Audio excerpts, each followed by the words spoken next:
ඇයි අද වෙනකොට කුඩා හෝ විශාල ව්‍යාපාර අනිවාර්යෙන් සෝෂල් මීඩියා ප්ලැට්ෆෝම් වලට ගේන්න ඕන. අපි අද කතා කරමු ඒ ගැන. අද කාලේ හොඳ ප්‍රොඩක්ට් එකක් තිබුණා කියලා ව්‍යාපාරයක් සාර්ථක වෙන්නේ නැහැ. මිනිස්සු ඉන්න තැන තමයි ව්‍යාපාරය ගෙනියන්න ඕන. අද කාලේ ඒ තැන තමයි සෝෂල් මීඩියා කියන්නේ. අද වෙනකොට YouTube, Instagram, TikTok, Facebook වගේ ප්ලැට්ෆෝම් මිනිස්සු මිලියන ගණන් දිනපතා පාවිච්චි කරනවා. ඔයාගේ ව්‍යාපාරයේ සෝෂල් මීඩියා ප්ලැට්ෆෝම් වල නැත්තම් ඔයාට එන තියෙන ලොකු ගණතුණු කරුවන් පිරිසක් ඔයාට මග හැරෙන්න පුළුවන්. පළවෙනි හේතුව. නව ගණතුණු කරුවන් සොයා ගැනීම. හොඳ කන්ටෙන්ට් එකක් හෝ ඇඩ්වර්ටයිස්මන්ට් එකක් කරලා ඔයාගේ බිස්නස් එක මිනිස්සු දහස් ගණනකට ඉතා කෙටි කාලෙකින් හඳුන්වා දෙන්න පුළුවන්. දෙවෙනි හේතුව. විශ්වාසය ගොඩනැගීම.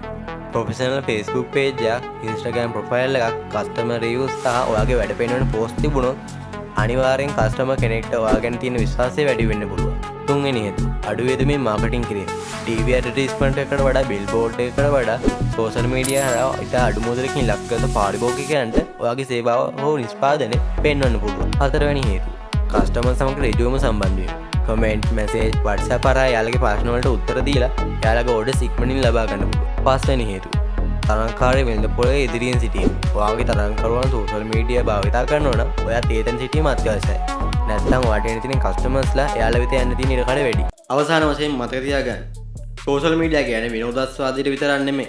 ඔයාගේ ව්‍යාපාරය දියුණු කරන්න තියෙන බලවත් මාකටිං ටූල් එකක්. ඔයාගේ ව්‍යාපාරය තවමත් ඔන්ලයින් නැත්නම් ඒ ගමන ඉක්මනින් ආරම්භ කරන්න. මොකද අනාගතයේ ජයග්‍රහණය කරන්නේ ඉක්මනින් ඩිජිටල් ලෝකයට අනුගත වෙන ව්‍යාපාර. සෝෂල් මීඩියා මාකටිං ගැන වඩා තමුන්ට දැනගන්න ඕන නම් පල්ලෙහා කමෙන්ට් සෙක්ෂන් එකට හරි අපේ WhatsApp නම්බරයට හරි මෙසේජ් එකක් දාන්න. අපි උත්තර දෙන්නම්.